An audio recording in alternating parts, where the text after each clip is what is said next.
Himalayas की 7 सबसे अजीब और रहस्यमयी घटनाएं जो आपको भी हैरानी में डाल देंगी। नंबर 1, माउंट एवरेस्ट के नॉर्थ साइड में एक पहाड़ी चोटी है जिसे चैंग्ट्से कहा जाता है। ये पहाड़ी तिब्बत के रीजन में पड़ता है और तिब्बतियंस इसे नॉर्थ पीक भी कहते हैं। इस पहाड़ी से एक नहीं बल्कि कई अजीब घटनाओं का सिलसिला जुड़ा है। कहा जाता है कि कई माउंटेनर्स और शेर्प्स ने चैंग्ट्से चोटी के आसपास क्लाइंबिंग के दौरान कुछ अजीब और डरावने अनुभव किए हैं। उन्होंने वहां ऐसे लोगों के शैडोस और फिगर्स देखे हैं जो वहां चढ़ाई कर रहे थे, लेकिन उनका वहां कोई फिजिकल प्रेजेंस कंफर्म नहीं हो सका। वो शैडोस दिखाई देते और अचानक से गायब हो जाते। इन अनएक्सप्लेन साइटिंग्स को लोग घोस्ट क्लाइंबर्स के नाम से जानने लगे। कुछ क्लाइंबर्स को तो ये भी महसूस हुआ कि कोई उनकी मदद कर रहा है और उनके साथ चढ़ाई कर रहा है। तिब्बतियंस का मानना है कि पहाड़ देवताओं के घर होते हैं और कई लोग विश्वास करते हैं कि चैंग्ट्से पर जो घोस्ट क्लाइंबर दिखते हैं वो पवित्र एंटिटीज या स्पिरिचुअल फोर्स का रूप है जो इन पहाड़ों की रक्षा करते हैं। नंबर 2, हिमालयाज़ के रिमोट और दुर्गम रीजन्स में एक अजीब और अनएक्सप्लेनेड फिनोमिनन को देखा जाता है जिसे हिमालयन लाइट ऑर्ब्स कहा जाता है।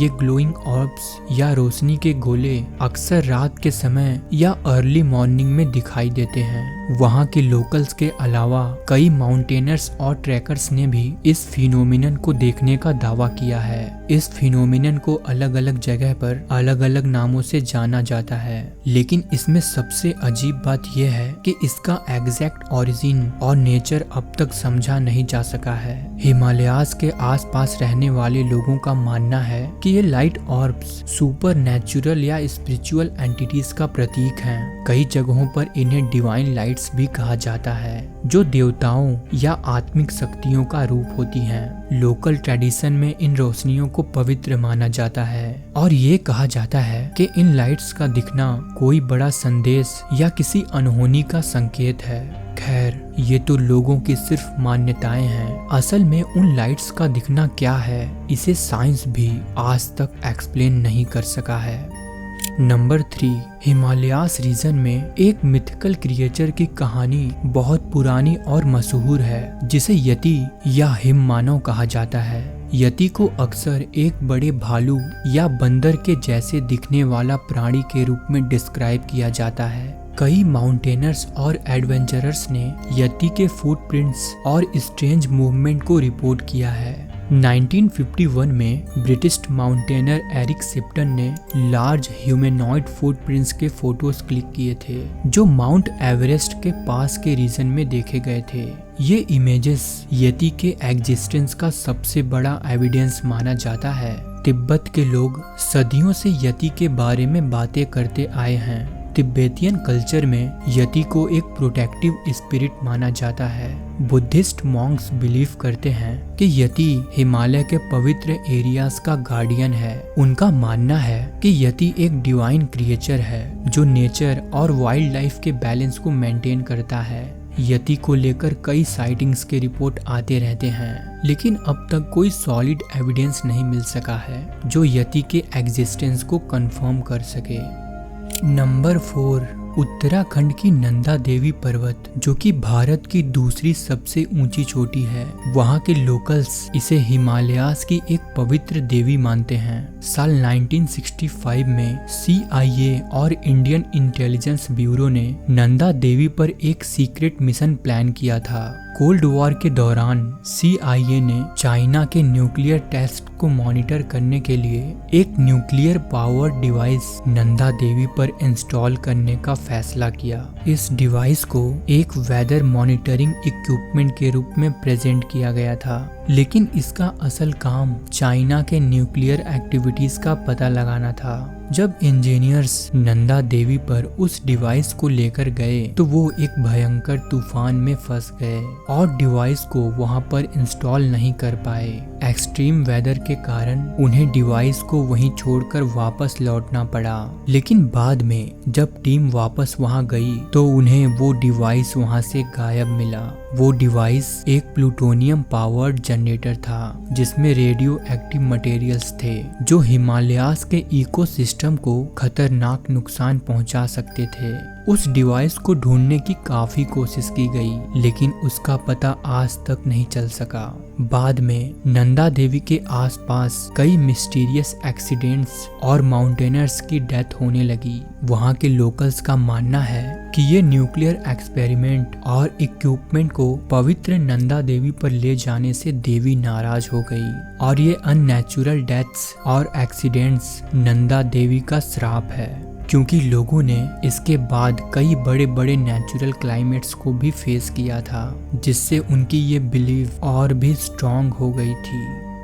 नंबर 5, हिमालयन रीजन, जो भूटान, नेपाल, तिब्बत और इंडिया के पहाड़ी और इनएक्सेसिबल एरियाज को कवर करता है, जिसे स्पिरिचुअल प्रैक्टिस का एक बहुत बड़ा हब माना जाता है, क्योंकि यहाँ के बुद्धिस्ट मॉन्क्स अपनी जिंदगी मेडिटेशन और स्पिरिचुअल ग्रोथ में बिता देते हैं। लेकिन इन मॉन्क्स के डिसअपीयरेंस को लेकर कई अजीब और अनएक्सप्लेनेड घटनाएं सामने आती रहती हैं। कहा जाता है कि बुद्धिस्ट मॉन्क्स जब एडवांस मेडिटेशन करते हैं तो वो धीरे धीरे वैनिश यानी गायब हो जाते हैं। इन इंसिडेंट्स में कुछ लोगों का मानना है कि ये मॉन्क्स हायर स्पिरिचुअल प्लान पर पहुंच जाते हैं या अपने फिजिकल बॉडी को डिसॉल्व करने में सफल हो जाते हैं। कई ट्रैवलर्स और ट्रैकर्स ने हिमालयास के रिमोट एरियाज में कुछ मॉन्क्स से मिलने के बाद ये रिपोर्ट किया है कि वो मॉन्क्स एकदम से गायब हो गए या उन्होंने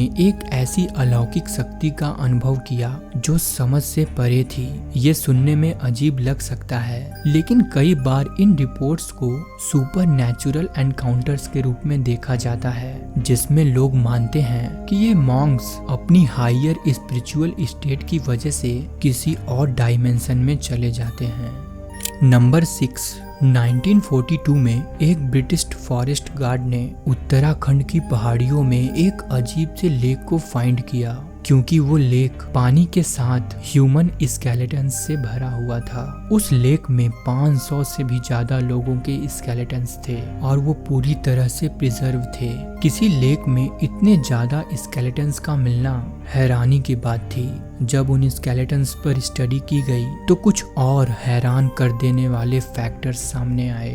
पता चला कि वो स्केलेटन्स 1200 साल पुराने हैं, यानी उन लोगों की मृत्यु 850 एडी के आसपास हुई होगी। उन स्केलेटन्स में कुछ लोगों के सर पर गहरे चोट के निशान थे, जिससे अनुमान लगाया गया कि उनकी मृत्यु जरूर किसी तूफान या हिल स्टॉर्म की वजह से हुई होगी। लेकिन अभी भी सबसे बड़ा सवाल ये था कि आखिर इतने सारे लोग वहां क्यों गए थे।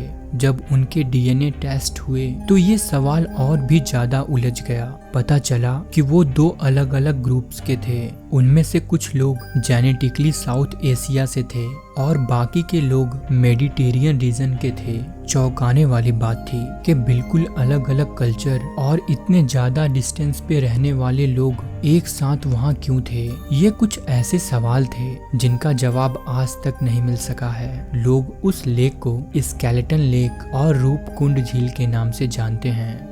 नंबर 7, हजारों सालों से माना जाता है कि हिमालयास में एक हिडन सिटी मौजूद है जिसे लोग ज्ञानगंज कहते हैं। ज्ञानगंज के बारे में डिटेल्स कई पुराने इंडियन, तिब्बतियन और बुद्धिस्ट स्क्रिप्चर्स में मिलते हैं। यहाँ तक कि कई प्राचीन टेक्स्ट में भी इस जगह का जिक्र किया गया है, जिसे एक डिवाइन और स्पिरिचुअल जगह माना जाता है जहाँ इमॉर्टल बीइंग और हायर कॉन्शियसनेस वाले लोग रहते हैं। हिंदू स्क्रिप्चर्स में ज्ञानगंज को सिद्धा आश्रम के नाम से जाना जाता है, जहाँ महान ऋषि और योगी रहते हैं जो सिद्धि हासिल कर चुके होते हैं। मान्यता के अनुसार सिद्धा आश्रम सिर्फ उन लोगों के लिए एक्सेसिबल है जो अपने स्पिरिचुअल जर्नी में काफी आगे बढ़ चुके हैं और उन्होंने डीप मेडिटेशन और तपस्या से आत्मज्ञान का सर्वोच्च स्तर प्राप्त कर चुके हैं। वहीं तिब्बत के लोग इसे संभाला के नाम से जानते हैं। बुद्धिस्ट बिलीफ के हिसाब से संभाला एक ऐसी जगह है जो इग्नोरेंस और नेगेटिविटी से फ्री है और वहाँ सिर्फ प्योर हार्टेड लोग ही पहुँच सकते हैं। भले ही ज्ञानगंज के एग्जिस्टेंस का अभी तक कोई फिजिकल प्रूफ ना मिला हो, लेकिन ये जगह लोगों के बिलीफ और स्पिरिचुअल जर्नी का एक सिग्निफिकेंट हिस्सा बना हुआ है। दोस्तों, अगर वीडियो अच्छी लगी तो वीडियो को लाइक जरूर करें और अगर आप हमारे इस चैनल द फाइल पर नए हैं तो चैनल को सब्सक्राइब करना ना भूलें। मिलते हैं नेक्स्ट वीडियो में। धन्यवाद।